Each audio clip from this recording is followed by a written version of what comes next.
صف میں اگر بچہ موجود ہے تو اس میں ایک تھوڑی سی بات عرض کر دوں کہ دیکھیں بچے دو طرح کے ہوتے ہیں، ایک ناسمجھ بچہ کہلاتا ہے اور ایک سمجھدار بچہ کہلاتا ہے۔ ناسمجھ بچہ وہ ہے جو 7 سال سے کم عمر کا ہو، اور سمجھدار بچہ شریعت میں وہ کہلاتا ہے جو 7 سال کا ہو کر 8ویں سال میں لگ گیا ہو۔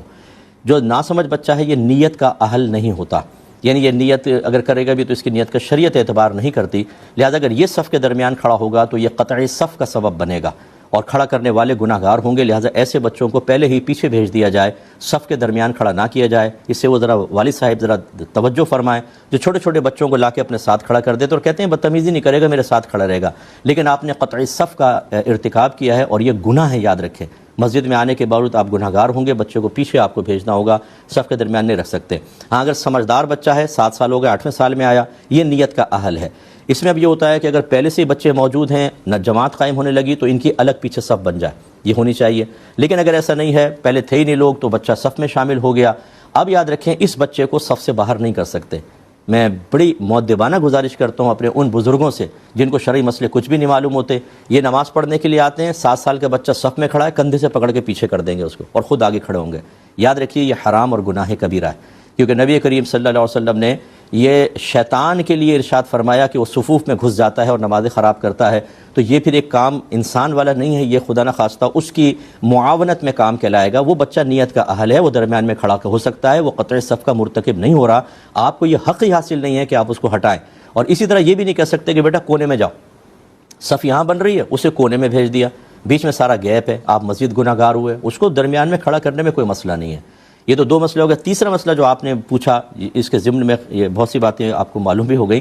کہ بچہ بیچ میں تھا، بیچ میں سے ہٹ گیا۔ یاد رکھیں جب درمیان سے کوئی چلا جائے، یہ بڑے آدمی کا وضو ٹوٹ گیا درمیان سے چلا گیا، تو صف کو چاہیے کہ وہ مل جائے، اور سینٹر ہمارا مرکز ہوتا ہے، ادھر والے ادھر ہو جائیں یا ادھر والے ادھر ہو جائیں تو کونے میں جگہ بن جائے گی، یقیناً بعد میں آنے والے اس کونے والی جگہ میں شامل ہو جائیں گے۔ اور فرض کر لیں اگر یوں ہو کہ ملے ہی نہیں لوگ، گیپ ہے، تو پیچھے والا جو شخص ہے ہمارے فقہ حنفی کی روشنی میں حالت نماز میں اگر 3 قدم لگاتار اٹھائے گا تو نماز فاسد ٹوٹ جائے گی، لیکن اس سے کم اگر 1 یا 2 قدم اٹھائے تو نماز فاسد نہیں ہوگی۔ تو لہٰذا حالت نماز میں ہی 1 قدم اور 2 قدم، آرام سے 2 قدم میں آپ اگلی صف میں آ سکتے ہیں، آ کے اس گیپ کو پورا کریں۔ یہ اس صورت میں جب لوگ ملے نہیں، حالانکہ ان کے لیے ضروری تھا کہ وہ مل جاتے، لیکن بہرحال آپ گیپ پورا کریں، پھر پیچھے آپ کا کوئی گیپ جو آپ کا پڑا ہوا گیپ بنا ہے وہ کوئی اور پورا کرے گا، یہ طریقہ کار ہوتا ہے۔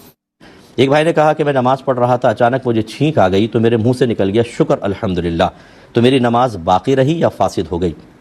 دیکھیں نماز باقی رہے گی، الحمدللہ ذکر الہی ہے، اور شکر بھی ایک عربک ورڈ ہے، کوئی اردو کا کوئی آپ نے ایسا جملہ نہیں بولا جس کی بنا پر ہم یہ کہیں کہ عام تکلم کیا ہے اس سے نماز فاسد ہوتی ہے، لہٰذا جان بوجھ کے کہنا بھی نہیں چاہیے تھا، لیکن اگر یہ منہ سے نکل گیا ہے اچانک تو اس سے نماز فاسد نہیں ہوگی۔ ہاں اگر کسی اور کو چھینک آئی اور اس نے الحمدللہ کہا اور آپ نماز پڑھ رہے تھے اور آپ نے جواب کے قصد و ارادے سے کہا یرحمک اللہ، اللہ تجھ پر رحمت نازل فرمائے، تو نماز فاسد ہوگی، کہ حالت نماز میں کسی کی بات کا جواب دینا نماز کو فاسد کر دیتا ہے۔ لیکن آپ تو چونکہ خود ہی چھینک آئی اور خود کہا تو اس میں ایک ذکر کی صورت بن گئی ہے، یہ کوئی کلام نہیں ہے کہ جس کی بنا پر فساد نماز کا حکم دیا جائے۔ آپ سے درخواست کہ چینل کو سبسکرائب کرنا مت بھولیے گا، بیل آئیکن پریس کیجیے، اگر آپ کو ویڈیو پسند آئے اسے لائک اور شیئر ضرور کیجیے گا۔ یہ کہتے ہیں کہ اگر بچہ بدن پر پیشاب کر دے تو صرف اتنا ہی حصہ میں پاک کرنا ہوگا یا غسل کرنا ہوگا؟ دیکھیں اگر ایزیلی ایسا ہے کہ بچے نے پیشاب کیا اور آپ اتنا حصہ دھو سکتے ہیں اس طرح کہ وہ پانی اس نجاست پر گر کر باقی بدن کے اوپر نہ پھیلے، پھر تو ٹھیک ہے۔ مثلا جیسے انگوٹھے، پاؤں کے انگوٹھے پہ پیشاب کر دیا، اب آپ یوں انگوٹھا کر کے پانی ڈالیں گے، گر جائے، باقی بدن تو آلودہ نہیں ہو رہا۔ لیکن اگر فرض کر لیں پیٹ پہ پیشاب کر لیا اور آپ اس میں پانی ڈالیں تو پھر وہ سارا بدن کے اوپر جا رہا ہے، تو یہ مطلب اس میں گڑبڑ ہو سکتی ہے کہ یہاں سے دھوا اور آگے جا کے کوئی پیشاب وغیرہ کسی جگہ رہ گیا تو مناسب نہیں۔ اس صورت میں بہتر ہے کہ غسل کر لیا جائے، اگرچہ غسل واجب نہیں ہے، جتنے حصے پہ پیشاب لگا اسی کو پاک کرنا واجب ہوتا ہے، لیکن جب آپ یہ سمجھتے ہیں کہ پانی ڈالنے سے وہ پھیل گئی ہے نجاست اور ہو سکتا ہے کہ پورا پانی بہانے کی ریکوائرمنٹ پوری نہ ہو، تو پھر بہتر ہے کہ غسل کر لیں تاکہ اتنا پانی بہہ جائے کہ آپ کو یقین حاصل ہو جائے کہ پانی نجاست کو اپنے ساتھ بہا کر لے گیا ہے، تو یہ بہتر ہوگا۔ بسم اللہ الرحمن الرحیم۔ بھائی نے کویسچن کیا تھا کہ کہا جاتا ہے کہ اگر ایک رکعت میں یعنی فرض کی پہلی 2 اور وتر یا نوافل وغیرہ کی ہر رکعت میں 2 مرتبہ اگر الحمد شریف پڑھی جائے تو سجدہ سہو واجب ہو جاتا ہے۔ یہ پوچھ رہے ہیں کہ الحمد کی کتنی مقدار دوبارہ پڑھ لی جائے تو سجدہ سہو ہوگا؟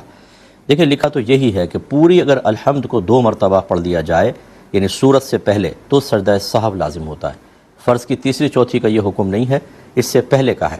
یعنی جو فرض کی پہلی دو اور اسی طرح وطر کی تمام رکعتوں میں نوافل اور سنن وغیرہ کے اندر ایک رکعت میں ایک ہی بار الحمد ہوگی، اگر سورت سے پہلے ایک بار ہوگی۔ ہاں یہ ہو سکتا ہے کہ اگر کسی نے ایسا کیا کہ الحمد پڑھی پھر سورت پھر الحمد پڑھ دی تو پھر سجدہ صاحب نہیں ہے، لیکن سورت سے پہلے اگر 2 مرتبہ پوری الحمد پڑھیں گے تو سجدہ صاحب لازم ہوگا۔ یہ کہتے ہیں کہ امام صاحب نماز پڑھا رہے تھے، جب قیام میں آئے تو میں نے اللہ اکبر شاید کہا ہی نہیں کہا، لیکن میری زبان سے نکلا رب اغفر لی، تو کیا حکم شرع ہوگا؟ دیکھیں، رب اغفر لی کا مطلب ہے اے اللہ میری مغفرت فرما دے، اور یہ سجدوں کے درمیان میں پڑھنا تو مستحب ہے، بلکہ سنت سے ثابت ہے کہ رحمت کونین صلی اللہ علیہ وسلم ایک سجدہ کر کے جب بیٹھا کرتے تھے، جس کو جلسہ کہتے ہیں، تو 3 بار اور رب اغفر لی رب اغفر لی رب اغفر لی فرمایا کرتے تھے۔ اور اس کے علاوہ بھی اگر کسی مقام پر یہ ذکر الہی زبان سے جاری ہو جاتا ہے، یہ دعا ہے، ایک طریقے سے دعا جاری ہو جاتی ہے، تو اس سے کوئی فرق نہیں پڑتا، نہ آپ گناہ گار ہوں گے۔ اسی طرح اگر آپ تنہا نماز پڑھ رہے ہوتے تو اس کی ادائیگی پر کوئی سجدہ صاحب بھی لازم نہیں ہوتا، لہٰذا آپ کوئی تشویش نہ کیجیے۔ دوسرے انہوں نے کہا کہ کہتے ہیں کہ جگہ بدل بدل کر نماز پڑھو، کیونکہ قیامت کے دن یہ جو مقامات ہیں یہ گواہی دیں گے۔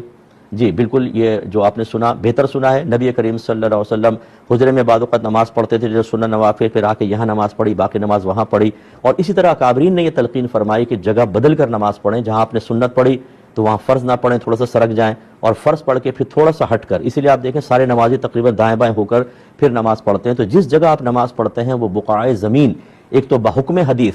باقی تمام زمین کے جو جگہ ہیں یا زمین کے اور ٹکڑے ہیں ان پر فخر کرتا ہے، اور دوسرا بروز قیامت یہ ہمارے حق میں گواہی دے گا، اس لیے جگہ بدلنا اچھا ہوتا ہے۔ بھائی نے کویسچن کیا تھا کہ اگر رومال یا ٹوپی انسان نے پہنی ہو اور وہ اتنی آگے ہو کہ اس کی پیشانی کو ڈھک دے تو کیا سجدہ ہو جائے گا یا نہیں؟ جی بالکل، فقہ حنفی کی روشنی میں اگر کپڑے پر سجدہ کیا جائے تو بالکل ہو جاتا ہے، جیسے دری بھی تو نیچے بچھی ہوتی ہے، اور اسی طریقے سے صحابہ کرام سے منقول ہے کہ وہ کہتے ہیں کہ گرمی کی وجہ سے بعض اوقات ہم اپنی آستینوں پہ سجدہ کر دیا کرتے تھے، یعنی بڑی بڑی آستینیں ہوتی تھی رکھ کے ان پہ سجدہ کرتے تھے تاکہ گرمی پیشانی تک نہ پہنچے۔ لہٰذا اگر رومال ہے یا ٹوپی ہے اور اس کو ہم سر نیچے جیسے رکھیں، وہ چاہے درمیان میں حائل ہو جائے، لیکن اتنا موٹا دبیز نہ ہو کہ ایسی موٹی ٹوپی کوئی فرض کر لیں کہ سری پیشانی ہی زمین کے اوپر نہ جمے، تو پھر ٹھیک نہیں ہوگا۔ لیکن عمومی طور پہ اتنی موٹی ٹوپی نہیں ہوتی، ایسا موٹا رومال نہیں باندھا ہوتا، تو اگر فرض کر لیں تھوڑا سا موٹا ہو بھی تو اتنا دبائیں کہ مزید نہ دبے، اور بغیر پتلا سا ہے تو پھر تو کوئی مسئلہ نہیں ہے، بہرحال اس میں نماز ہو جائے گی۔ یہ کہتی ہیں ایک بہن نے پوچھا ہے کہ اذان کے وقت یا ذکر الہی کرتے ہوئے کیا سر پہ دوپٹہ لینا لازم ہے؟ دیکھیں، لازم بمانا فرض یا واجب نہیں ہے، بہتر ہے، اچھا ہے کہ جب یہ ادب کا تقاضا ہوتا ہے کہ اذان ہو رہی ہے تو عورتیں سر پہ دوپٹہ لے لیں، کھانا کھاتے ہیں تو بھی ادب ہے، واش روم میں جائیں تو ادب ہے، اور اگر فرض کر لیں کوئی بہن اذان کے وقت برہنہ سر رہتی ہیں، دوپٹہ نہیں اوڑھتی، اس میں گناہ کا کوئی تصور نہیں ہے۔ یاد رکھیں، بعض لوگ یہ کہتے ہیں کہ جی گھر میں بھی عورت اکیلی ہو تو دوپٹہ اوڑھ کر رکھے، یہ کیوں رکھے جبکہ نامحرم بھی نہیں ہے؟ فرض کریں صرف شوہر ہیں یا والد صاحب ہیں، بھائی وغیرہ ہیں، اگر وہ دوپٹہ نہیں لیتی سر کے اوپر، شرعاً بالکل جائز ہے۔ تو بعض کہتے ہیں نہیں، سر پہ دوپٹہ ہر وقت ہونا چاہیے کیونکہ جنات بھی ہوتے ہیں اور یہ فلاں، تو جنات سے پردے کا کہاں حکم ہے یہ بتائیے؟ جنات سے تو پردے کا حکم ہی نہیں ہے، تو خواہ خواتین کو مقید کرنا۔ اب وہ چولہے کے سامنے کھڑی ہوئی، آپ نے فتویٰ دے دیا کہ سر پہ دوپٹہ لے کر رکھیں ہر وقت، بیچاری جلنے کا اندیشہ، گرمی میں ذرا کھڑے ہونا، ایسے لوگ ذرا 1 گھنٹے کھانا بنائیں تو پتہ چل جائے اچھی طریقے سے کہ کتنی مشکل سے بہنیں کام کر رہی ہوتی ہیں، تو لہٰذا یہ بیجا سختیاں کرنے کی حاجت نہیں ہوتی ہے، تو اس لیے آپ سر پہ لے لیں تو ادب ہے، بہتر ہے، نہیں لیں تو کوئی گناہ نہیں ہوگا۔ کسی نے کہا ہے کہ فرض کا سلام پھیرنے سے پہلے ہی اگر نماز کا وقت ختم ہو جائے تو کیا حکم شرع ہوگا؟ دیکھیں، اس میں بس یہ اصول یاد رکھیں کہ اگر ایک نماز کے بعد دوسری کسی نماز کا وقت موجود ہے تو پھر اگر ہم نے وقت میں نماز شروع کی ہے، اختتام چاہے دوسری نماز کے وقت میں ہو، نماز ہو جائے گی۔ چنانچہ اس اصول کے مطابق فجر کی نماز نہیں ہوگی، کیونکہ فجر کے بعد کوئی دوسرا نماز کا وقت نہیں ہے، اس میں اگر سورج کی کرن نکل آئی ہے اور آپ نے ابھی سلام نہیں پھیرا ہے تو پھر یہ آپ کی نماز فاسد ہو گئی، اس کو قضا کرنا ہوگا۔ باقی ظہر کے بعد، چونکہ ظہر کے اندر عصر کے بعد مغرب، مغرب کے بعد عشاء اور عشاء کے بعد فجر کا وقت سٹارٹ ہوتا ہے، ان سب کے اندر آپ کی نماز ہو جائے گی۔ اور ایک ہوتا ہے کہ جمعہ کا حکم، جمعہ بالکل ایک الگ نماز ہے، یہ 5 نمازوں میں شامل نہیں ہے، لہذا جمعہ کا حکم بھی ہوتا ہے کہ اگر اتنی دیر سے جمعہ پڑھا کہ 2 رکعت کے اندر فرض کر لیں عصر کا وقت سٹارٹ ہو گیا ہے تو یہ جمعہ کی نماز نہیں ہوگی۔ تو جمعہ کے اندر الگ استثناء ہے، باقی 5 نمازوں کا جو اصول ہے وہ آپ کی خدمت میں ذکر کیا۔ کوئی یہ کہہ رہا تھا کہ تکبیر لگاتے ہوئے کانوں کو چھونا لازم نہیں ہے، کیا یہ صحیح ہے؟ جی بالکل صحیح ہے، کوئی کان کی یا انگوٹھوں کو کان کی لو کے ساتھ لگانا کوئی لازم نہیں ہے، ہاں کندھے تک اٹھانا یا کانوں کے برابر تک ہاتھوں کو لے کے جانا امام اعظم ابو حنیفہ رضی اللہ تعالی عنہ مستحب قرار دیتے ہیں، سنت مستحبہ، تو اس لیے یہ کرنا چاہیے۔ لیکن لوگ اصل میں اندازہ کرنے کے لیے کہ بعض اوقات کیونکہ شیشہ تو سامنے ہوتا نہیں، وہ اس طرح کانوں کو یہ چھو کر اندازہ کر لیتے ہیں کہ ہاتھ صحیح مقدار اور مقام تک پہنچ گئے ہیں، تو اگر اس وجہ سے کوئی کرے، اس کو سنت سمجھ کے نہ کرے تو پھر کوئی حرج نہیں ہے۔ ایک بھائی نے فرمایا کہ سفر میں جمعہ قضا ہو جائے تو اب وہ سفر میں ہی ظہر کے 4 فرض پڑے گا یا 2 پڑے گا؟ دیکھیں اگر جمعہ نکل جائے اور آپ کہیں پہ جمعہ ملنے کی امید نہ ہو اور آپ سفر میں، تو پہلی بات تو یہ کہ آپ پہ جمعہ فرض ہی نہیں تھا، ٹھیک ہے نا، جمعہ فرض نہیں تھا، لیکن فرض کرنے کے آپ نے تلاش کیا نہیں ملا، تو اب مسافر پر ظہر کے 2 فرض ہوں گے کیونکہ وہ قصر پڑے گا۔ اگر جمعہ تو ویسی فرض نہیں تھا، وہ ظہر پڑتا گھر کے اندر تو 2 ہی پڑتا، تو اس لیے قصر پڑے گا۔ ہاں اگر وہ سفر میں تھا، مثال کے طور پہ یہ بھی سمجھا دیں تو نماز نکل گئی، ظہر کی نماز ہی نکل گئی، نہ جمعہ پڑھا نہ ظہر کی نماز، اب گھر آ کے وہ پڑھنا چاہتا ہے، تو اب یاد رکھیں کہ جس مقام پر نماز قضا ہوتی ہے اس کی ادائیگی کے وقت اسی مقام کا اعتبار ہوتا ہے، یعنی یہاں پر اب چونکہ جمعہ تو ہے ہی نہیں آپ پہ فرض، اور ظہر کے آپ کو 2 فرض پڑھنے تھے، گھر واپس آئیں گے تو 2 فرض وہاں پہ لازم ہوئے تھے، وہی قضا ہوئے ہیں، تو گھر آ کر بھی 2 ہی پڑھیں گے، وہ 4 نہیں ہو جائیں گے۔ اور اگر خدا نخواستہ گھر پہ ظہر نماز قضا ہو گئی تھی، 4 پڑھنی تھی، اب آپ سفر میں آ گئے، ٹائم تھا، آپ نے کہا چلو یار ظہر والی قضا پڑھ لیتا ہوں، تو جہاں قضا ہوئی اس مقام کا اعتبار ہے، وہ 4 ہی پڑھنی ہوگی حالانکہ آپ حالت سفر میں ہیں، یہ سمجھ لیجیے قضا کے بارے میں، ٹھیک ہے نا۔ ایک انہوں نے کہا کہ کیا بنیان میں نماز ہو جائے گی کہ نہیں؟ دیکھیں نماز کی فرضیت تو ادا ہو جائے گی، لیکن وہ ایک ایسی حیت ہے بنیان کے اندر کہ آپ اس حالت میں، اس حیت میں، اس کیفیت میں کسی شادی میں جانا پسند کریں گے؟ بلکہ اگر کوئی مروت والا آدمی ہو تو دروازے پہ کوئی ملنے کے لیے آئے اس کے پاس نہیں جائیں گے بنیان پہن کے چلے جائے کہ اللہ تعالیٰ کی بارگاہ میں کھڑے ہوں، لہٰذا اس میں کراہت ضرور ہے۔ تو اس لیے ایسا لباس پہن کر کہ جس کو پہن کر آپ عام لوگوں کے سامنے جانا ذلت محسوس کرتے ہیں، شرم و عار محسوس کرتے ہیں، اللہ کی بارگاہ میں کھڑے ہونے میں بھی احتیاط کرنی چاہیے۔ تو خلاصہ کلام یہ کہ فرضیت تو ادا ہو جائے گی، لیکن اس حالت میں نماز سخت مکروہ ہے، اس میں ایک بے ادبی کا پہلو ہے، اس نماز کو آئندہ زندگی میں دوبارہ پڑھنا واجب سمجھا جائے۔ یہ کسی نے پوچھا ہے کہ کیا ایک مسجد میں رش کی وجہ سے 2 جمعے ہو سکتے ہیں کہ نہیں؟ دیکھیں سب سے پہلے تو ایک ہی جمعہ ہونا چاہیے، اور اگر قریبی مسجد ہیں تو یہاں کی عوام پھر باقی جو ہے وہاں چلی جائے، اور اگر دور دور تک کوئی مسجد نہیں ہے اور یہ ایک ہی مسجد ہے تو پھر اس میں 2 جمعے قائم ہو سکتے ہیں، لیکن اس کی شرط یہ ہوگی کہ دونوں امام بھی بالکل علیحدہ علیحدہ ہوں اور دونوں میں خطبے پڑھے جائیں، یعنی امام ہو اور خطبہ علیحدہ علیحدہ ہو۔ اگر ایک ہی امام 2 جمعے پڑھائے گا تو پہلا جمعہ تو ہو جائے گا، دوسرا جمعہ نہیں ہوگا، اس کا خیال رکھیں۔ ایک بھائی نے کہا کہ نماز میں مائک پر نماز پڑھانا، لاؤڈ اسپیکر پر وغیرہ پر، یہ بدعت ہے، اور کہتے ہیں کہ کچھ علماء کہتے ہیں کہ اس سے تکبیرات کی سنت ختم ہو گئی ہے، نماز میں ایسی چیز کو شامل کرنا جو اس کا حصہ نہ ہو یہ نماز کو برباد کرنا ہے، کیا حکم شرع ہوگا؟ لیکن پہلی بات تو یہ کہ یہ واقعی بدعت ہے کیونکہ نبی کریم صلی اللہ علیہ وسلم کے بعد جو کچھ دین اور دنیا میں نئی چیز ایجاد ہوئی اس کا نام ہے بدعت۔ اب اگر وہ دین کے خلاف ہے، قرآن و حدیث کے خلاف ہے، تو اس کو بدعت سیئہ کہتے ہیں، یعنی بری بدعت، اور اگر دین کو تقویت دینے والی ہے، کسی اچھی نیت کے ساتھ، علماء کی تائید کے ساتھ ایجاد کی گئی ہے تو اس کو بدعت حسنہ کہتے ہیں، اور اگر دنیا کی کوئی نئی چیز جیسے نئے نئے کھانے، سواریاں وغیرہ تو انہیں بدعت مباحہ کہا جاتا ہے، جس پر گرفت ہے وہ بدعت سیئہ ہوتی ہے، باقی نہیں ہوتی۔ دوسری بات یہ کہ ابھی جو مائک کے پر نماز ہے یہ اس میں علماء کا یقیناً اختلاف ہے، لیکن اگر آپ اختلاف والے گروپس کی تعداد کا اندازہ کرنا چاہیں تو اگر 98% پورے ورلڈ کے علماء ایک طرف مانا جائیں جو اسپیکر پہ نماز کو جائز کہتے ہیں، تو اونلی 2% ہیں کہ جو اس طرح کی بات کہہ کے اس کو ناجائز کہتے ہیں۔ ان کی بھی بالکل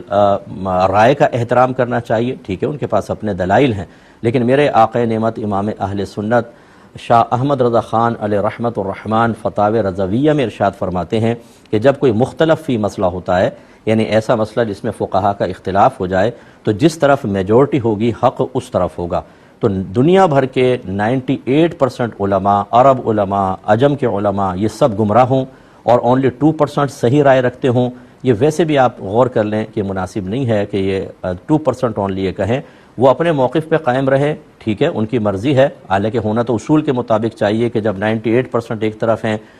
تقریباً تو حق ادھر ہی ہوگا، مان لینا چاہیے، لیکن چلیں کوئی بات نہیں، پھر بھی وہ کرنا چاہیں تو کوئی مسئلہ نہیں ہے، لیکن ان کو غلط کہنا اور ان سب کو کہنا کہ نماز برباد کر رہے ہیں، اس پہ ذرا خود ہی توجہ کر لیں تو زیادہ مناسب ہے۔ دوسری بات یہ کہنا کہ لاؤڈ اسپیکر کی وجہ سے تکبیرات کی سنت ختم ہو گئی، دیکھیں میں نے خود بڑے بڑے اجتماعات اٹینڈ کیے ہیں، انہی تکبیرات کی وجہ سے لاکھوں لوگوں کی نمازیں برباد ہوئیں۔ یعنی ایسے ایسے اجتماع جن میں پہلے اسپیکر یوز نہیں ہوتا تھا، تکبیرات کے لیے ایک تو اتنے افراد کو جمع کرنا کہ جو واقعی تکبیر لگانے کے تمام شرعی مسائل جانتے ہوں، یہ بھی بہت ضروری ہے، اور پھر اتنے بڑے مجمع کے اندر بعض اوقات آواز ایک امام کی پہلے مکبر کے پاس، پھر دوسرے کے پاس، تیسرے کے پاس، اور 10ویں 20ویں تک پہنچتے پہنچتے امام صاحب نے جیسے رکوع کے لیے تکبیر کہی ہے، وہاں پہنچتے پہنچتے یہ کھڑے بھی ہو گئے رکوع میں، سجدے میں چلے گئے، وہ ابھی رکوع میں جا رہے ہیں۔ اس طریقے سے نمازوں کی بربادی کا سامان ہوا۔ جب جدید ٹیکنالوجی موجود ہے اور اس میں علماء نے تائید بھی کی ہے تو اس سے استفادہ کرنا ہی سمجھداری ہے۔ بہرحال مسئلہ وہی ہے جو ہم نے آپ کی خدمت میں ذکر کیا، جو نہیں کر رہا اس سے لڑے نہیں، آپ کرتے رہیں، یہ بالکل جائز ہے۔ اور جائے نماز پر اگر مسجد نبوی یا خانہ کعبہ بنا ہو تو ہم اس کو منع ہی کرتے ہیں۔ ہمارے مفتی استاد محترم مفتی عبدالقیم ہزاری صاحب فرمایا کرتے تھے کہ یہ دشمنان اسلام کی سازش ہے کہ انہوں نے مسلمان کے قدموں کے تلے ہمارے مقدس چیزوں کی شبیہات کو قدموں کے تلے کر دیا۔ بعض لوگ کہتے ہیں اس سے کوئی فرق نہیں پڑتا، میں صرف سمجھانے کے لیے کہتا ہوں، اپنے والد صاحب کی تصویر لیجئے گا، نیچے رکھ کے اس پہ پاؤں رکھ کے بتائیں مجھے۔ اب وہ آپ کے والد تو نہیں ہے نا، پکچر ہی ہے نا، لیکن آپ کا دل نہیں مانے گا، تو پھر مکہ مدینہ کو سامنے رکھ کے اس پہ پاؤں بھی لگ رہے ہیں اور چڑھ رہے ہیں اور سامنے زمین پہ گرا ہوا ہے، یہ بالکل مناسب نہیں ہے۔ ایسے مسلوں کو تبرکن رکھ دیں، استعمال نہ کریں، سادہ مسلح استعمال کیجیے۔ ٹھیک ہے کہ فجر کی نماز کے بعد کوئی قضا کی جا سکتی ہے یا نہیں، اس کے لیے بھی مشہور ہے، اور عصر کی نماز کے لیے بھی مشہور ہے کہ عصر کی فرائض کے بعد آپ کوئی نماز نہیں پڑھ سکتے، اس کے حوالے سے ارشاد فرمائیے۔ بسم اللہ الرحمن الرحیم۔ یہ تھوڑی سی غلط فہمی ہے، کوئی نماز نہیں پڑھ سکتے یہ نہیں کہا گیا، نفل سجدہ منع ہے، نوافل نہیں پڑھ سکتے ہیں۔ اور یہ جو ہم قضا ادا کرتے ہیں یا تو فرائض کی ہوتی ہے یا واجبات کی ہوتی ہے، یعنی وطر کی قضا ہوتی ہے، تو فرض اور واجب سجدے کو منع نہیں کیا گیا، لہٰذا عصر کی نماز کے بعد فجر کے بعد پڑھ سکتے ہیں۔ ہاں اتنی احتیاط ضرور ہے کہ پبلک کے سامنے نہ پڑھیں، کیونکہ لوگ سمجھ جائیں گے کہ نوافل تو ہے نہیں، یہ قضا ہی ہیں، اور اپنی قضا کا اظہار کرنا یہ گناہ ہے، کیونکہ قضا کرنا گناہ اور اس کا اظہار کرنا بھی گناہ، تو گھر میں چھپ کے پڑھیں تاکہ لوگوں کی نگاہ نہ پڑے۔ کہا تھا کہ میں قصر پڑھتا ہوں، اچھا، تو قصر کی صورت میں مغرب کی تو 3 ہوتی ہے، تو 3 ہی پڑھے جائیں گے، انہوں نے کہا یا 2 پڑھے جائیں گے۔ ہاں نہیں، قصر جو ہوتی ہے صرف 4 رکعتوں میں ہوتی ہے، ٹھیک ہے نا، جس میں 4 رکعتیں ہوتی ہیں، ظہر، عصر اور عشاء، ان کے 4 فرض 2 کر کے پڑھنے ہوتے ہیں، وطر میں نہیں ہوتی، مغرب میں نہیں ہوتی قصر، اور سنن نوافل کے اندر بالکل نہیں ہوتی۔ ٹھیک ہے جی ہاں، وطر میں اگر دعائے قنوت بھول جائیں اور رکوع میں چلے جائیں تو واپس نہیں پلٹنا چاہیے، یہ گناہ ہے، ٹھیک ہے نا، اس کو کنٹینیو رکھنا تھا اور آخر میں سجدہ سہو تھا، لیکن بہرحال اگر رکوع میں چلے گئے اور واپس پلٹ گئے، پھر دعائے قنوت پڑھ کر دوبارہ رکوع کیا تو نماز اس سے بھی ہو جائے گی، اس میں بھی آخر میں سجدہ سہو کرنا ہوگا، لیکن اس میں واپس پلٹنے کا گناہ ہوگا، اس پہ اللہ تعالیٰ کی بارگاہ میں توبہ کرنی چاہیے۔ اور ہوائی جہاز پر اگر نماز پڑھ رہے ہیں تو انہوں نے اصل میں یہ سوال اس لیے کیا ہے کہ بعض فقہا نے فرض کے لیے استقرار علی الارض کو شرط قرار دیا ہے۔ اچھا، ارض مانے زمین، استقرار مانے اس پہ قرار پکڑنا، تو وہ پھر یہ کہتے ہیں کہ چلتی ٹرین کے اندر، ہوائی جہاز کے اندر نماز آپ کی نہیں ہوگی، لیکن اب آج کل کے دور کے اعتبار سے چونکہ عموم بلوہ بہت زیادہ ہے، میرے خیال میں مہینے میں کروڑوں لوگ سفر کر رہے ہوتے ہیں، لاکھوں تو کر ہی رہے ہوتے ہیں، اگر سب کو نماز کے لوٹانے کا حکم دے تو حرج عظیم ہے، اس لیے اس پر بعض علماء کا یہی فتویٰ ہے کہ نماز پڑھ لیں، ہو جائے گی اور دہرانے کی بھی حاجت نہیں ہے۔ اچھا،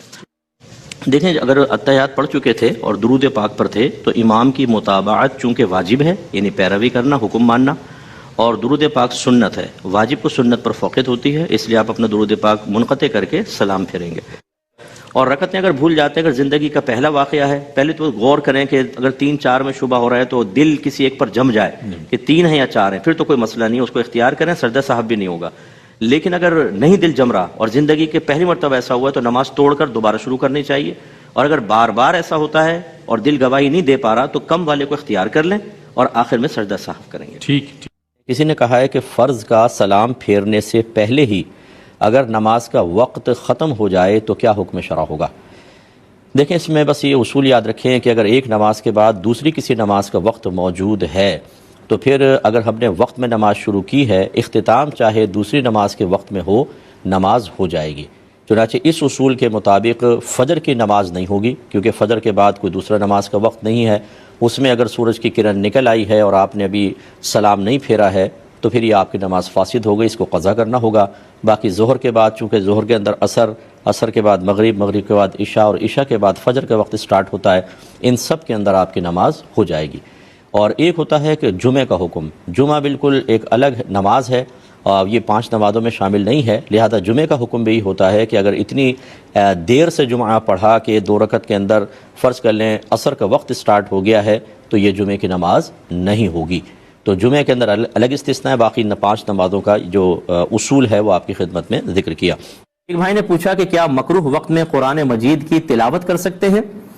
جی کر سکتے ہیں۔ مکروہ وقت کون سا ہوتا ہے؟ جب سورج کی پہلی کرن نکلے صبح میں، اس کے 20 منٹ بعد تک یہ مکروہ وقت ہے۔ پھر ایک زوال کا وقت ہوتا ہے، پھر ایک غروب آفتاب جب سورج بالکل ڈوب جائے اس سے 20 منٹ پہلے، یعنی عصر کے آخری 20 منٹ اگر کہیں تو اور زیادہ آسان ہو جائے گا۔ یہ 3 مکروہ وقت ہے۔ ان مکروہ وقت میں نبی کریم صلی اللہ علیہ وسلم نے سجدہ کرنے سے منع فرمایا، کیونکہ یہ کفار جو تھے وہ اس کی سورج کی جو پوجا کرنے والے تھے، اس وقت میں وہ اپنی عبادت کرتے تھے، اس لیے فقہا نے منع فرمایا کہ سجدے کی ممانعت تھی، دیگر جو عبادات ہیں وہ بھی اختیار نہ کی جائیں، لیکن منع نہیں ہے۔ اسی لیے کہا جاتا ہے کہ اگر جنازہ عین مکروہ وقت میں آیا تو وہ پڑھنا شرعاً جائز ہے۔ ہاں اگر کراہت اس میں ہے کہ پہلے سے آ چکا ہو، اتنی تاخیر کرنے کے زوال کے وقت داخل ہو جائے، اس کا مطلب ہے کہ دیکھیں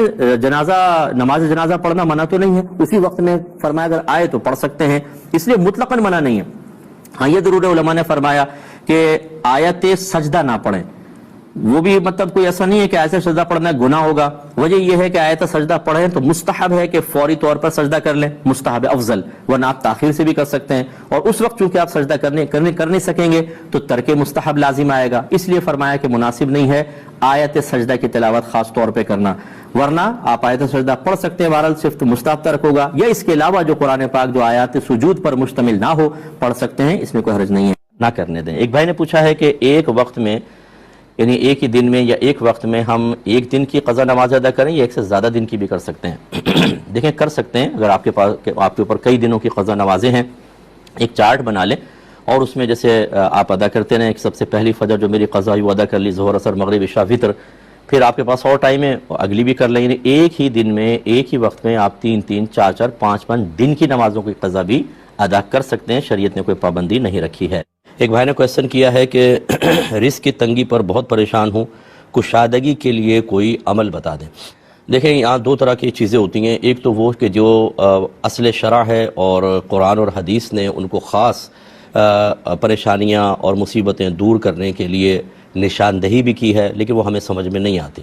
اور ایک وہ ہوتی ہیں کہ جو بہت آسان سی ہوتی ہیں، اور اس میں جس کو محاورتاً کہتے ہیں کہ ہینگ لگے نہ پھٹکڑی اور رنگ بھی چوکھا آئے، ہم اس کی طرف پہلے بڑھ جاتے ہیں اور عمومی طور پر پریشانیاں ختم نہیں ہوتی۔ اس تمہید کے بعد گزارش یہ ہے کہ اللہ تعالیٰ نے واضح فرمایا کہ وَاسْتَعِینُوا بِالصَّبْرِ وَالصَّلَاةِ، جب بھی مشکل آئے پریشانی آئے تو صبر اور نماز سے مدد طلب کرو۔ تو ایک تو آپ 5 وقت نماز پڑھیں گھر میں، دوسرے نبی کریم صلی اللہ علیہ وسلم نے فرمایا جس گھر میں سورہ بقرہ پڑھی جائے وہاں سے شیطان بھاگ جاتا ہے، اور شیطان ہوگا تو نحوست ہوگی، بے برکتی ہوگی، اس کا مطلب ہے شیطان بھاگے گا تو برکت آئے گی، تو گھر میں قرآن پاک کی تلاوت کریں۔ تیسری چیز گناہ جو ہوتے ہیں یہ نحوست لے کر آتے ہیں، کیونکہ اللہ کی نافرمانی پر مشتمل ہوتے ہیں، ہم کھاتے ہیں اللہ کا اور بات اس کے دشمن شیطان اور نفس کی مان رہے ہوتے ہیں، تو برکت کیسے پیدا ہوگی؟ لہٰذا ضروری علم دین سیکھ کر اس کی روشنی میں اپنا احتساب کر کے خود کو صغیرہ کبیرہ ظاہری باطنی گناہوں سے بچانا، یہ گھر میں برکت کے لیے بہترین چیزیں ہوتی ہیں۔ اس کے بعد خوش اخلاقی ہے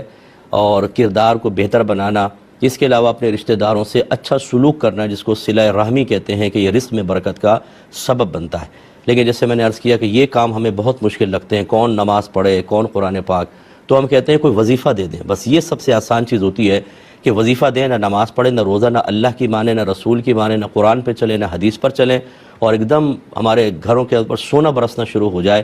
اتنے ہم اپنے آپ کو مطلب اللہ کا پیارا سمجھنا شروع کر دیتے ہیں کہ ہم کچھ بھی نہ کریں، اللہ تعالیٰ ہم اپنے ان محبوب بندوں کو سب کچھ عطا کرے، تو ہم اللہ کی نہ مانیں، اللہ ہماری مانتا رہے، یہ غلط چیز ہوتی ہے۔ تو بہرحال یہ آپ سارے کام کریں، انشاءاللہ ساری پریشانیاں دور ہوں گی۔ ساتھ میں یہ گزارش کر دیتا ہوں کہ جب بھی آپ گھر میں داخل ہوں تو سیدھا قدم رکھ کر داخل ہوں اور بسم اللہ الرحمن الرحیم پڑھ کر داخل ہوں۔ جو بھی گھر میں ہوں ان کو سلام کریں اور ایک مرتبہ سورہ اخلاص یعنی قل هو اللہ شریف پڑھ لیا کریں، انشاءاللہ بہت برکت ہوتی ہے۔ اس کے علاوہ آپ کسی کو پیسہ دیں تو انا للہ و انا الیہ راجعون پڑھ کر دیں، بہت بلند آواز سے مت پڑھیے گا، سامنے والا گھبرا جائے گا۔ اور جب آپ کسی سے پیسے لیں تو بسم اللہ الرحمن الرحیم پڑھ کر لیں، اللہ تعالیٰ برکت دے گا۔ آپ نے دیکھا ہوگا کبھی جب مردے کو دفنا دیتے ہیں نا تو کبھی اس طریقے کو اختیار کرتے ہیں، بھئی کسی کو کوئی قرضہ ہو تو ہم سے آ کے لے لیں، حالانکہ یہ قبرستان کے اندر اس طرح کی آواز لگانا تو مطلب عجیب و غریب ہے کہ خود سوچئے کہ وہاں کوئی یہ کہے گا ہاں میرا قرضہ ہے، ہاتھ اٹھا کے آ جائے گا فوراً پاس، تو وہاں خواہ ایسی ہم نے ایک رسم بنا لی ہے کہ وہاں پر کہنے کا کوئی فائدہ نہیں ہے۔ ہاں آپ آئیں گھر پہ، جو لوگ رشتہ دار جمع ہیں ان کے سامنے آ کر کہیں کہ ہمارے والد صاحب فوت ہو گئے ہیں، اگر کسی کو کوئی قرضہ وغیرہ ہو تو ہم سے بعد میں آ کر بات کر لے، دفنانے کے فوراً بعد کسی کو کوئی قرضہ وغیرہ ہے تو بتا دے، وہاں کون بتائے گا؟ تو یہ ہمارے یہاں بعض اوقات اس قسم کی چیزوں کو، اور پھر ان کے پیچھے دلیل نہیں پوچھتے کہ کیا ہے، کیوں کر رہے ہیں ہم، بس دیکھا تھا فلاں فلاں فلاں اس میں تو اس کو فوراً اپنے معمولات کا حصہ بنا لیا، اور یہ نہیں دیکھا کہ شرعی تقاضا کیا ہے، شرعی دلیل کیا ہے۔ اسی وجہ سے ہمارے دین کی اصل شکل تو تقریباً ختم ہو گئی ہے، تقریباً ختم ہو گئی، اصل شکل پہ اب دین نہیں ہے۔ ہمارے بنائی ہوئی چیزیں اتنی گھس گئی ہیں اس کے اندر کہ ہم نے اصل دین کو تو بہت پیچھے کر دیا۔ ہمارے خاندانی رواج دیکھ لیں، رسوم دیکھ لیں، شادی بیاہ کی جتنی تقریبات دیکھ لیں، ہمارے آپس کے لین دین کے معاملات دیکھ لیں، ان میں شریعت کا کتنا حصہ ہے، کہاں کہاں ظاہر ہوتی ہے، بہت ہی کم آپ کو نظر آئیں گے۔ حالانکہ ہمارا مذہب کامل ترین مذہب ہے، ہر چیز کی مکمل تعلیمات دے رہا ہے، لیکن نہیں۔ تو بہرحال اچھا ہے کہ اگر آپ رشتہ داروں کو کہہ دیں۔ ایک بھائی نے پوچھا ہے کہ خطبے سے قبل جو دوسری اذان دی جاتی ہے اس کا ہم جواب دیں یا خاموش رہیں؟ دیکھیں، دوسری اذان جو بالکل خطبے سے پہلے دی جاتی ہے اس کا جواب مقتدی کو دینا حرام ہوتا ہے، یعنی مکروہ تحریمی ہے، کیونکہ نبی کریم صلی اللہ علیہ وسلم نے اس وقت بالکل مقتدیوں کو خاموش رہنے کا حکم دیا ہے، لہذا دل میں تو آپ جواب دے سکتے ہیں، زبان سے نہیں۔ لیکن چونکہ خطیب کا استثناء رکھا ہے سرکار نے، عوام کو مقتدیوں کو مخاطب کیا تھا، اگر امام صاحب جواب دینا چاہیں خطیب صاحب تو ان کو اجازت ہے۔ یہ میں اس لیے بتا رہا ہوں کہ آپ تو رک گئے، پھر آپ نے دیکھا ممبر پہ خطیب صاحب کے ہونٹ ہل رہے ہیں، آپ نے کہا بھائی یہ تو جواب دینا مکروہ تھا، ان کے حق میں نہیں ہے، آپ کے حق میں مکروہ ہے۔ لیکن میں اکثر عرض کرتا ہوں، اور ماشاءاللہ علماء احتیاط ہی کرتے ہوں گے کہ اس طرح ہاتھ آگے رکھ کے نا پھر وہ کوئی جواب دے، کیونکہ مقتدی جب آپ کے ہونٹ ہلتے ہوئے دیکھیں گے اور اس کو مسئلہ معلوم نہیں، وہ کہے گا شاید اذان کا جواب دے رہے ہیں، ہمیں بھی دینا چاہیے، وہ دیں گے اور صحیح نہیں ہوگا۔ یہ کہتے ہیں کہ فجر کی نماز کی جماعت کے بعد بعض لوگ شروع میں سنت نہیں پڑھ پاتے، وہ آ کے سیدھے جماعت میں شامل ہو جاتے ہیں اور جماعت کے بعد سنتیں پڑھتے ہیں، کیا حکم شرع ہوگا؟ نبی کریم صلی اللہ علیہ وسلم کی حدیث مبارکہ کے مطابق جب طلوع فجر ہو جائے تو آفتاب یعنی سورج نکلنے تک سوائے سنن فجر کے اور کوئی نوافل جائز نہیں ہوتی۔ ایک تو بات یہ، دوسری بات یہ کہ یہ جو سنتیں ہیں ان کا محل جو ہے صرف فرض سے پہلے ہے، اگر فرض سے پہلے نہیں پڑھی تو یہ حقیقتاً پہ سنت نہیں رہتی، یہ نوافل میں تبدیل ہو جائیں گے۔ اگر آپ اس کو فجر کی جماعت کے بعد پڑھیں گے تو یہ حقیقتاً سنن فجر نہیں ہے بلکہ یہ تو نوافل ہیں اور سرکار نے منع فرمایا۔ لہٰذا ہم نے پہلے بھی بارہا آپ کو بتایا، اگر کوئی لیٹ آیا اور اس کو یقین ہے کہ میں سنتیں پڑھ کر جماعت میں شامل ہو سکتا ہوں، چاہے اتحیات میں شامل ہوں، تشہد میں سلام سے پہلے شامل ہو جاؤں، تو وہ الگ سنتیں پڑھے اور پھر آ کر جماعت میں شامل ہو، سنتیں چھوڑے نہیں۔ لیکن اگر آپ کو یقین ہے کہ امام صاحب سلامی پھیر دیں گے تو سنت چھوڑ دیں اور جماعت میں شامل ہو جائیں۔ اب یہ آپ کو اگر آپ پڑھنا چاہیں، اس کی قضا امام اعظم کے نزدیک تو نہیں ہے، امام محمد فرماتے ہیں کہ پڑھ لیں۔ اب آپ پڑھیں گے سورج طلوع ہونے کے بعد 20 منٹ تک ویٹ کریں، یعنی سورج کی پہلی کرن نکل کے 20 منٹ تک، اس کے بعد آپ چاہیں تو ان سنن فجر کی قضا ادا کریں، اور وہ بھی امام اعظم کے قول کے مطابق تو نہیں، امام محمد کے مطابق آپ کرنا چاہیں تو کر لیں، لیکن جماعت کے فوراً بعد یہ سنن پڑھنا، اس سے آدمی گناہگار ہوگا اور نبی کریم صلی اللہ علیہ وسلم کی قول کی مخالفت لازم آئے گی، اس پر توبہ کرنی ہوگی۔ ہمارے بہت سارے بھائی بہن چونکہ مطلب باقاعدہ نمازوں کے مسائل سیکھے نہیں ہوتے اور وہ عمومی طور پہ نمازیوں سے مشورہ کر لیتے ہیں، اور اگر کوئی غلط قسم کا ایسا نمازی مل گیا جو نمازی تو ہیں لیکن ان کو دینی مسئلے نہیں پتہ، تو وہ غلط مسئلہ بتا کے خود بھی گناہگار ہوتے ہیں، یہ بھی گناہگار ہوتے ہیں۔ اس لیے مسائل کوشش کریں کہ اپنے علاقے کے علماء سے معلوم کیے جائیں۔ دیکھیں، اس میں 3 سچویشن ہوتی ہیں۔ اگر تو امام صاحب وہاں نہیں ہیں اور سامنے سے آ رہے ہیں تو جیسے ہی امام نظر آئیں گے سب کا کھڑا ہو جانا واجب ہے، چاہے ابھی تکبیر سٹارٹ ہی ہوئی ہو۔ اچھا، وہ حی علی الصلاۃ پہ کھڑے ہونے کا بھی میں بتا رہا ہوں، اگر آپ میری سچویشن سن لیں گے تو بالکل کلیئر ہوگا۔ تو نبی کریم جب سامنے سے آتے تھے صحابہ کرام کھڑے ہو جاتے تھے۔ دوسرا یہ ہے کہ پیچھے سے آئے تو اس میں یہ ہوتا ہے کہ جس صف سے امام گزرتا ہوا آئے گا وہ سب کھڑی ہوتی جائے گی، چاہے مکبر کہیں پر بھی ہو۔ اچھا، اور اگر امام صاحب بیٹھے ہوئے ہیں اور اب تکبیر سٹارٹ ہوئی ہے تو حی علی الصلاۃ، حی علی الفلاح پر کھڑا ہونا سنت مستحبہ ہے، کیونکہ اس کے بعد پھر نبی کریم صلی اللہ علیہ وسلم صفوف درست فرماتے تھے، اور یہی ہماری فقہ کی کتابوں میں فتح عالمگیری وغیرہ میں لکھا ہے کہ جب حی علی الصلاۃ ہو تو یہ ہے دعوت، آؤ نماز کی طرف، حی علی الفلاح آؤ بھلائی کے، اس وقت پھر کھڑا ہونا سنت مستحبہ۔ ٹھیک ہے۔ یہ کہتے ہیں کہ بعض اوقات ہم مسجد میں نماز پڑھ رہے ہوتے ہیں، آگے ایک تصویر شیشے کے اندر جیسے وہ کعبۃ اللہ کی لگائی ہوتی ہے، ان کا کہنے کا یہ تو انہوں نے الفاظ ادا کی کہ اپنی تصویر اس میں نظر آتی ہے، تو آپ کی تصویر نہیں، یہ عکس آپ کو نظر آتا ہے، تو نماز کا کیا حکم ہوگا؟ دیکھیں نماز ہو جائے گی یہ، کیونکہ آپ جب آپ خود اپنے آپ کو اس شیشے کے اندر دیکھ رہے ہیں مثال کے طور پر، تو وہ تصویر نہیں ہے بلکہ یہ آپ کا عکس متحرک ہے جو آپ کے ساتھ ساتھ حرکت کرتا ہے۔ اب اس میں یہ ضرور ہے کہ ایسا شیشہ سامنے لگانا کہ آپ کا عکس وہاں نظر آئے اور آپ کی نماز میں توجہ اس کی طرف ہو جائے، تو چونکہ یہ خلل نماز کا سبب بنے گا، اس وجہ سے مکروہ ضرور ہے۔ کمیٹیوں سے بھی گزارش ہے کہ جانب قبلہ ایسی کوئی چیز نہ کریں کہ جس کی وجہ سے توجہ نمازی کی اس طرف جائے۔ ہمارے فقہا نے واضح طور پہ اس کو مکروہ لکھا ہے، حتیٰ کہ دیوار قبلہ پر آیات کو لکھنا منع کیا ہے کہ ایک توجہ جاتی ہے اور اگر کسی نے حالت نماز میں اتنی آواز سے ان کو پڑھ لیا کہ کان تک آواز پہنچ جائے تو یہ قرآن دیکھ کر پڑھنا کہلائے گا، نماز ہی فاسد ہو جائے گی۔ اس لیے دیوار قبلہ پر ایسی کوئی چیزیں نہ کریں جو انسان کی توجہ کے بانٹنے کا سبب بنے۔ تو یہ بہرحال اس طرح کراہت تو ہے ہلکی پھلکی، لیکن آپ کی نماز میں کوئی فرق نہیں آئے گا۔ کہ کہا جاتا ہے کہ 3 آیات اگر ہم پڑھ لیتے ہیں تو نماز ہو جاتی ہے، تو کیا اگر ہم پوری الحمد شریف پڑھ کر رکوع کر لیں یا 2 دفعہ الحمد پڑھ لیں تو کیا حکم شرع ہوگا؟ دیکھیں اللہ تعالیٰ نے فرمایا فَقْرَؤُوا مَا تَيَسَّرَ مِنَ الْقُرْآنِ، تمہیں جو قرآن سے آسان لگے وہ پڑھو۔ علماء نے فرمایا نماز کے بارے میں ہے، اور پڑھو کو چونکہ حکم ہے تو عرب میں قراءت کی کم از کم مقدار 1 آیت ہوتی تھی، تو یعنی 1 آیت پر قراءت کا پڑھنے کا اطلاق ہوتا تھا، تو اس لیے یہ ثابت ہوا کہ کم از کم 1 آیت کا پڑھنا لازم ہے۔ اور چونکہ نبی کریم صلی اللہ علیہ وسلم نے ارشاد فرمایا کہ لا صلاۃ الا بفاتحۃ الکتاب، اگر سورہ فاتحہ نہ پڑھیں تو نماز ہی نہیں ہوگی۔ احناف کے نزدیک کثیر دلائل کی روشنی میں، جس کا بھی ٹائم نہیں ہے، صرف نتیجہ آپ کو بتا رہا ہوں، نتیجہ نکالا کہ 1 آیت قرآن سے ثابت 1 آیت کا پڑھنا، تو 1 آیت کا پڑھنا فرض، اور چونکہ حدیث میں تاکید ہے اس لیے اس کے ساتھ الحمد پڑھنا واجب۔ تو لہٰذا اگر آپ کہتے ہیں الحمدللہ رب العالمین تو یہ تو فرض ادا ہو گیا، اب ہمیں واجب ادا کرنا ہے۔ جو نبی کریم نے طریقہ بتایا وہ یہ کہ پہلے الحمد پڑھیں، اس کے بعد ایک سورت ملائیں، یا کم از کم 3 چھوٹی آیات یا ایک اتنی بڑی آیت جو ان 3 چھوٹی آیات کے برابر ہو۔ لہٰذا الحمد شریف تو پڑھنی ہوگی، جیسے سرکار نے فرمایا مزید واجب ادا کرنے کے لیے اس کے ساتھ ایک سورت ملانی ہے، یا 3 چھوٹی آیات یا ایک بڑی ایسی آیت جو 3 چھوٹی آیات کے برابر ہو۔ لہٰذا معلوم ہوا کہ اگر صرف آپ الحمد شریف پڑھ کر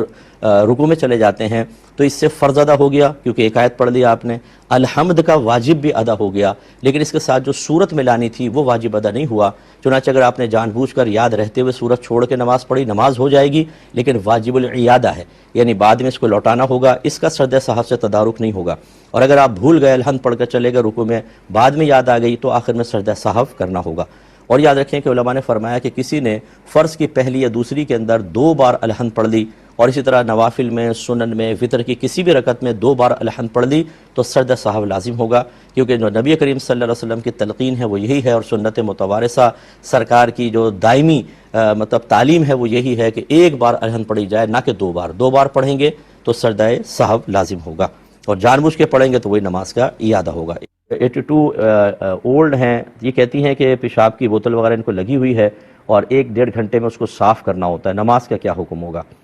دیکھیں جب آپ نماز پڑھنے لگیں اس سے پہلے اس کی صفائی کر لیں، اور اس کے بعد وضو کر کے آپ نماز پڑھیں۔ فرض کر لیں اس دوران پیشاب وغیرہ اس میں جمع ہو جاتا ہے، آپ کے لیے کوئی پرابلم نہیں، آپ کی نماز ہو جائے گی، کیونکہ آپ کی ایک شرعی مجبوری ہے۔ تو لہٰذا آپ تازہ وضو کریں، یعنی پہلے صفائی کر لیں اس کی، پھر تازہ وضو کریں اور نماز سٹارٹ کریں۔ نماز کے دوران اگر آ جاتے ہیں خطرات وغیرہ اس میں تو کوئی پرابلم نہیں ہے، پھر اگلی نماز آئے تو پھر اگلی نماز میں ایسا کر لیں۔ بیسٹ ہے کہ اگر کوئی آسانی سے ہو سکتا ہے تو بہت ہی اچھی بات ہے، اور اس میں بھی اگر فرض کر لیں بہت زیادہ پرابلم ہوتی ہے، کوئی آپ کا ساتھ دینے والا نہیں ہے، تو پھر آپ 2-3 نمازیں بھی اس حالت میں پڑھ سکتی ہیں۔ اللہ تبارک و تعالیٰ معاف فرمانے والا ہے، کیونکہ فقہا نے لکھا کہ اگر کسی کے بدن پہ نجاست ہے کپڑے پر اور اس کو زائل کرنے والی کوئی بھی چیز موجود نہیں ہے تو وہ اسی کے ساتھ عبادت کر لے، اللہ تبارک و تعالیٰ درگزر فرمائے گا اپنے فضل و کرم سے۔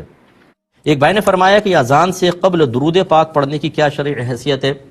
دیکھیں نبی کریم صلی اللہ علیہ وسلم کے دور میں جو اذانیں ہوئی ہیں اس میں تو ایسا نہیں تھا کہ پہلے درود پاک پڑھا جائے، لیکن اگر فرض کر لیں کوئی آج کے دور میں پڑھتا ہے تو حکم یہ ہوگا، یعنی اب سوال یہ پیدا ہوگا کہ کیا یہ جائز ہوگا کہ نہیں ہوگا۔ علماء نے واضح طور پہ فرمایا کہ اگر پہلے درود پاک پڑھتا ہے تو منع نہیں ہے، کیونکہ اللہ تبارک و تعالی نے ارشاد فرمایا یا ایھا الذین آمنوا صلوا علیہ وسلموا تسلیما، اے ایمان والو تو ان نبی کریم صلی اللہ علیہ وسلم پر درود اور خوب سلام بھیجو۔ کب بھیجو کب نہیں بھیجو اللہ نے کوئی کنڈیشن نہیں لگائی، جب ایک چیز بغیر کنڈیشن کے ہے تو ہم اسے جب چاہیں اختیار کر سکتے ہیں۔ اب لیکن یہ ضرور ہے کہ ایک سنت متوارثہ چلتی آئی ہے کہ اذان سے پہلے درود نہیں ہوتا تھا، اس لیے علماء نے فرمایا اس آیت کی روشنی میں پہلے درود پاک پڑھ سکتے ہیں، لیکن چونکہ سنت متوارثہ چلتی آ رہی ہے کہ متصلاً درود نہیں پڑھا گیا، اس لیے یوں کریں کہ پہلے درود پاک پڑھ لیں، پھر تھوڑا سا وقفہ کریں، اس کے بعد اذان دیں، تاکہ جو ہماری نئی نسلیں ہیں وہ اس درود کو اذان کا حصہ نہ سمجھنا شروع کر دیں۔ اس طریقے سے کوئی حیت اختیار کرنا کہ جو سنت متوارثہ چلی آ رہی ہو اس میں تغیر اور تبدل پیدا ہو جائے، اور بچے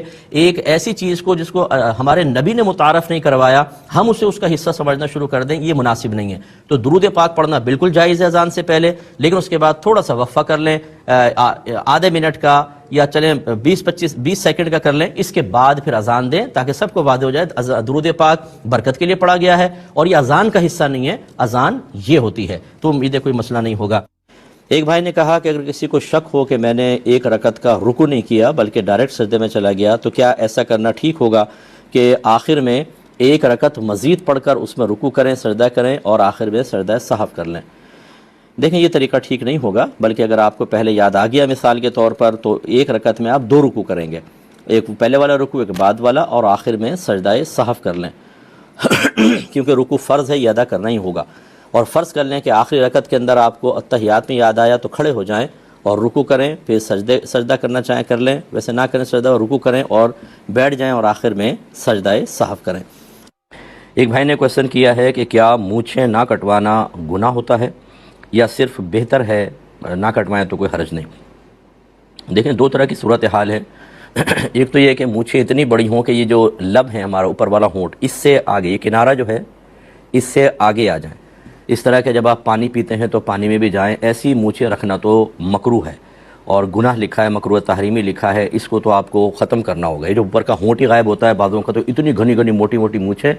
اور اسی میں پانی پی رہے ہیں، دودھ پی رہے ہیں، چائے پی رہے ہیں، وہ گندے بال اس میں سارے جراثیم آ کے جم جاتے ہیں، پھر وہ پانی میں جاتے ہیں لیکن کوئی پرواہ نہیں ہوتی، تو یہ غلط صورتحال ہے، یہ تو نہیں ہونا چاہیے۔ ایک ہوتا ہے اس سے اوپر کی یہاں کی یہ مونچھیں موٹی ہوں تو اس میں سنت یہ ہے کہ بالکل مثل بھاؤں کے کرنا، یعنی بالکل باریک باریک کرنا، یہ سنت ہے، اور پوری صاف کروا دی جائے وہ بھی جائز ہے، ٹھیک ہے نا۔ یہاں تک جو ہے نا وہ یہی صورتحال ہو کہ مثل بھاؤں کے ہونے چاہیے۔ پھر یہاں سے کنارے سے اگر آپ بڑی رکھنا چاہیں تو اس میں کوئی حرج نہیں ہے، بلکہ حضرت عمر فاروق رضی اللہ تعالیٰ عنہ کی جانب منسوب کیا جاتا ہے کہ آپ نے بڑی بڑی مونچھیں رکھی ہوئی تھیں، وہ چونکہ مجاہدین تھے تو ایک اس سے ہیبت طاری ہوتی تھی، تو اس وجہ سے وہ صحیح ایک مقصد کے لیے اگر کناروں کے یہاں سے بڑھائی جائیں تو گنجائش نکل سکتی ہے۔ تو تینوں صورتیں آپ کی خدمت میں رکھی ہیں، ان کا خیال رکھیں۔ یہ کہتے ہیں کہ میری دکان ہے اور میں بعض اوقات نماز دکان کے اندر ہی پڑھ لیتا ہوں، اس کی وجہ یہ ہے کہ اگر میں جماعت کے لیے جاؤں تو باہر بہت سارا سامان دکان کا ہوتا ہے، مجھے سب اندر رکھ کر جانا ہوگا ورنہ لوگ چرا کر لے جاتے ہیں، اور اگر کوئی ساتھ ہوتا ہے تو پھر میں اس کو بٹھا دیتا ہوں اور مسجد میں جا کے نماز ادا کرتا ہوں، تو کیا حکم شرع ہوگا؟ دیکھیں پہلی بات تو یہ کہ اگر آپ نے فٹ پاتھ گھیرا ہوا ہے، لوگوں کے چلنے کی جگہ گھیری ہوئی ہے، تو آپ کو کوئی رعایت نہیں ملے گی۔ آپ کو بالکل سارے سامان کو چاہے اندر رکھیں چاہے کچھ، پھر آپ کو جا کے جماعت سے نماز پڑھنی چاہیے، دکان بند کر کے آپ جائیں، کیونکہ فٹ پاتھ اس طرح گھیر کر اس پہ جگہ رکھ کر چیزیں بیچنا کہ لوگوں کو گزرنے میں تکلیف ہو، یہ گناہ کی صورت ہے، اس کو بیع مکروہ کہتے ہیں۔ آپ کی بیع جائز ہوگی، جو نفع آئے گا وہ بھی جائز ہے، یہ عمل جو ہے یہ قابل گرفت ہے۔ لیکن اگر ایسا نہیں ہے، تھوڑی بہت آپ نے باہر رکھا ہوا ہے اور گزرنے کی بہت بڑی جگہ ہے تو پھر یہ ٹھیک ہے، پھر کوئی حرج نہیں ہے۔ پھر اگر آپ یہ سمجھتے ہیں کہ اگر میں سامان اندر رکھوں گا تو 10-15 منٹ تو سامان اندر رکھنے میں لگے گا، پھر واپس آ کے 10-15 منٹ باہر، تو یہ ایک حرج کی صورت ہے، اور چوری کا بھی آپ کو اندیشہ ہو تو ایسی صورت میں آپ مسجد کے بجائے اپنی دکان پر نماز پڑھ سکتے ہیں، کہ جب چوری کا اندیشہ ہوتا ہے، دیگر اس طرح کے حرج میں مبتلا ہونے کا اندیشہ ہوتا ہے تو رعایت حاصل ہوتی ہے۔ اور بہت بہتر یہ ہے کہ آپ مطلب کسی کو اپنے ساتھ رکھیں تاکہ ایک وہاں رہے تو ایک جماعت سے نماز پڑھ لے، یہ بیسٹ سچویشن ہوگی۔ ہماری والدہ کے بھائی وراثت میں سے حصہ نہیں دے رہے، یعنی ان کی والدہ کو، تو ان سے قطع تعلق کرنا جائز ہے یا نہیں؟ دیکھیں مال و متاع کو بیچ میں لا کر رشتے توڑ دینا قطعاً غیر مناسب ہے، حرکت ان کی بالکل غلط ہے۔ نبی کریم صلی اللہ علیہ وسلم نے فرمایا جو کسی وارث کو اس کی میراث سے محروم کرے، اللہ تبارک و تعالیٰ اس کو جنت کی میراث سے محروم کر دے۔ یا تو یہ دعا ہے کہ یعنی ایک دعائے ضرر ہے کہ اللہ تعالیٰ اسے بھی محروم کر دے، یا اطلاع اور خبر ہے کہ اللہ تعالیٰ اسے محروم کر دے گا۔ دونوں صورتوں میں نتیجہ بھیانک اور خطرناک ہے، لہٰذا بھائیوں کو چاہیے کہ بہن کو فوراً سے پیشتر ان کی وراثت دیں، لیکن ہمارا مشورہ یہ ہوگا اگر وہ نہیں دے رہے تو قطع تعلق نہ کریں، اچھے تعلق رکھیں، امید ہے کہ اللہ تعالیٰ ان کے دل میں رحم ڈالے گا اور وہ حصہ دے دیں گے، لیکن صرف ان چیزوں کی بنیاد پر قطع تعلق کرنا شریعت کو مطلوب اور محبوب نہیں ہے۔ اس طرح کسی نے کہا کہ کالج کا پروگرام ہو رہا تھا، ایک اسٹیج پروگرام تھا اور اس میں لوگ ڈانس کر رہے تھے لڑکے وغیرہ، اور بلکہ لڑکیاں بھی ہوں گی اس میں، اور ایک وہاں ناچنے گانے والی تھی جس نے یہ جملہ اس طرح کہا کہ آ میں تجھے جنت دکھاواں۔ تو اس طرح جنت کو خراب چیزوں کے لیے استعمال کرنا یا اس کے لفظ کو استعمال کرنا کیسا ہے؟ دیکھیں فقہاء کے نزدیک اس پر بھی حکم کفر ہے،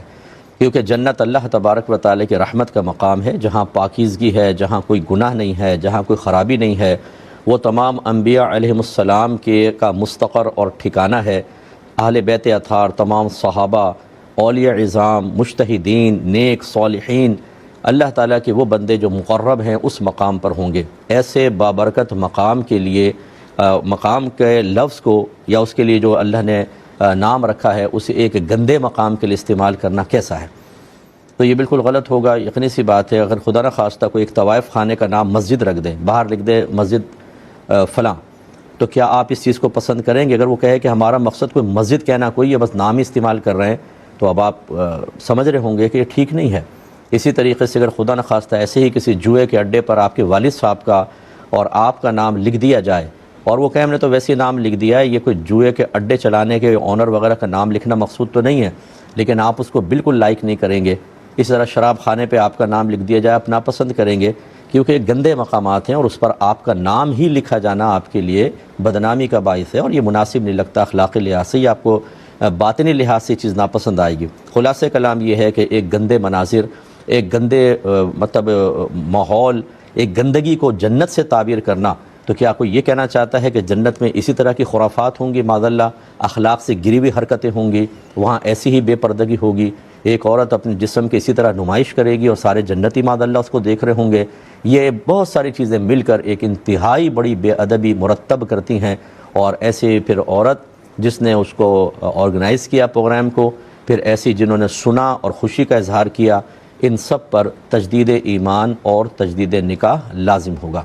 جب ہم اس قسم کی باتیں بیان کرتے ہیں تو بعض اپنے آپ کو انتہائی جرأت مند اور دلیر ثابت کرنے کے لیے، اور بلکہ دوسروں میں بھی جرأت پیدا کر کے، ارادہ شاید نہیں ہوتا لیکن بہرحال انہیں دین سے بغاوت پر ابھارنے کے لیے کچھ لوگ سامنے آ جاتے ہیں۔ بھائی تو مولویوں کی باتیں ہیں، کچھ بھی نہ کریں اس کا مطلب ہے؟ بھائی کس نے کہا کہ کچھ بھی نہ کریں؟ کیا اس ہمارے کہنے کا یہ مطلب ہے کہ سب کچھ چھوڑ کر ایک مسجد کے اندر تسبیح لے کر بیٹھ جاؤ؟ کیا اس کا یہ مطلب ہوتا ہے جو ہم آپ کو سمجھا رہے ہیں؟ ایک غلط چیز کو منع کیا جا رہا ہے۔ آپ اگر نہیں مانتے تو آپ قرآن کھول لیں اور ان قوموں کے واقعات پڑھ لیں کہ جنہوں نے نبیوں کی باتوں کا اسی طریقے سے مذاق اڑایا، اسی طریقے سے ان پر طنز کیا، اسی طریقے سے ان کی دعوتوں کو رد کیا، بلکہ جو دعوت قبول کرنے والے تھے ان کے بیچ میں رکاوٹ ڈال کر انہیں بھی دعوت قبول کرنے سے دور کر دیا۔ اس سے آپ اندازہ کر لیں، ایسے میرے کوئی بھی بہن بھائی، میں نہیں چاہتا ہوں کہ خدا نخواستہ کسی کی آخرت میں گرفت ہو، تو پھر ہم یہ سمجھا ہی سکتے ہیں کوئی بھی ایسا کردار ادا نہ کرے جیسا ان قوموں نے کیا، وہ تباہ و برباد ہو گئی، ان کی کس قدر مذمتیں اللہ نے بیان فرمائی۔ اس لیے آپ اگر کوئی برائی کر رہے ہیں تو اس کو برائی سمجھیں اور اس کو ایکسیپٹ کریں اور اللہ کی بارگاہ میں توبہ کریں۔ کم از کم یہ تو نہ کریں کہ آپ اس برائی کو صحیح قرار دے کر، اور جو اس برائی کو برائی کہہ رہا ہے وہ چاہے اللہ کا پیغام چاہے رسول کا پیغام پہنچا رہا ہو، آپ اسی پر طنز کرنا، اٹیک کرنا، گالیاں دینا، برا بھلا کہنا شروع کر دیں، تو پھر آپ کا اللہ ہی حافظ ہے، انجام بہت برا ہوگا۔ یہاں تو کچھ پتہ نہیں چلے گا، 10 آدمی ہنس کر آپ کی حوصلہ افزائی بھی کر دیں گے، لیکن میں ایسے لوگوں سے اکثر یہ کہتا ہوں کہ ذرا آپ دعا کریں اللہ آپ کو موت دے دے۔ آج رات آپ مریں اور قبر میں پہنچ جائیں، وہاں جا کر آپ کو پتہ چلے گا، بلکہ مرتے ٹائم ہی پتہ چل جائے گا کہ اتنی بری موت، اتنی سخت موت آتی ہے اس قسم کے لوگوں کو جو حدیثوں میں موجود ہے کہ الامان والحفیظ سچویشن حاصل نہیں ہو سکتی۔ ایک بھائی نے فرمایا کہ اگر کوئی عشاء کی نماز وضو کرے، موزے پہنے اور اس کے بعد عشاء کی نماز پڑھے، سو جائے، اب فجر میں اٹھا تو کیا اسے وہ موزوں پر مسح کر سکتا ہے کہ نہیں؟ جی بالکل کر سکتا ہے، بشرطے کہ وہ موزے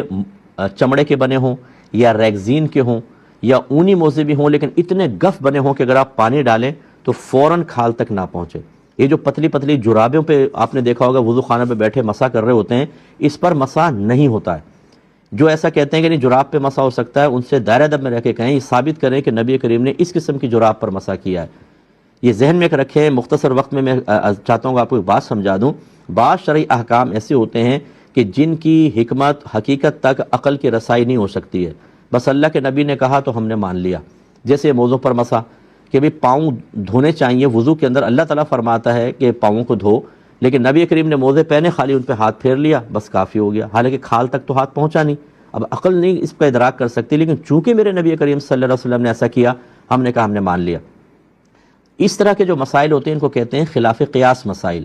یا غیر معقول مسائل۔ غیر معقول سے مراد جن تک عقل کی رسائی نہیں ہو سکتی، اور ان پر آپ قیاس نہیں کر سکتے۔ جیسا نبی کریم صلی اللہ علیہ وسلم سے منقول ہوگا اسے بعینی ویسی حالت میں رکھنا ضروری ہوگا۔ اب نبی کریم صلی اللہ علیہ وسلم نے جن موزوں پر مسح کیا وہ چمڑے کے موزے تھے، وہ اس کا مطلب وہ موٹے موزے تھے، پنڈلی تک وہ پہنچے ہوئے تھے، پاؤں میں چمٹے ہوئے تھے، تو یہی پھر شرائط موزوں کے اندر رکھی۔ آپ نے کہاں سے جرابوں کے اوپر مسح کو جائز قرار دے دیا کہ بالکل باریک سے موزے، اس پہ یوں ہاتھ ذرا گیلا ہاتھ ڈالیں، گیلا ہاتھ لگائیں، پانی زیادہ ہو فوراً کھال تک پہنچ جائے گا۔ ایسے موزوں پہ تو نبی کریم نے مسح نہیں فرمایا۔ تو یہ ضرور دیکھ لیجئے گا کہ وہ موزے موٹے ہونے چاہیے۔ بالکل آپ رات کو وضو کریں اور آپ نے عشاء کی نماز پڑھی، جب آپ سوئیں گے آپ کا وضو گیا، ٹھیک ہے۔ اب جب آپ جاگیں گے تو اب سمجھ لیں مدت اسٹارٹ ہوگی، ایک دن ایک رات تک آپ مسلسل ان موزوں پر مسح کر سکتے ہیں، یعنی باقی وضو کمپلیٹ کریں اور موزے نہ اتاریں، ان پہ خالی مسح کر لیں۔ جیسا اب امریکہ کے اندر، کینیڈا میں بھی سردی بہت زیادہ ہے، میں سب سے گزارش کرتا ہوں اگر آپ آفس وغیرہ جاتے ہیں اور وہاں پہ وضو کرنا پڑتا ہے، یہ چمڑے کے موزے پہن لیں، آپ اپنا وضو کر کے گھر سے جائیں، چمڑے کے موزے پہن کے وہاں پہنچے، باقی وضو کرنا ہوگا، ان پہ خالی آپ مسح کریں اور ایزیلی اپنی نماز وغیرہ ادا کریں۔ ایک بھائی نے فرمایا کہ ہماری مسجد میں دیوار قبلہ کی طرف ہیٹر لگے ہوتے ہیں تو ان کے سامنے نماز پڑھنے کی کیا شرعی حیثیت ہے؟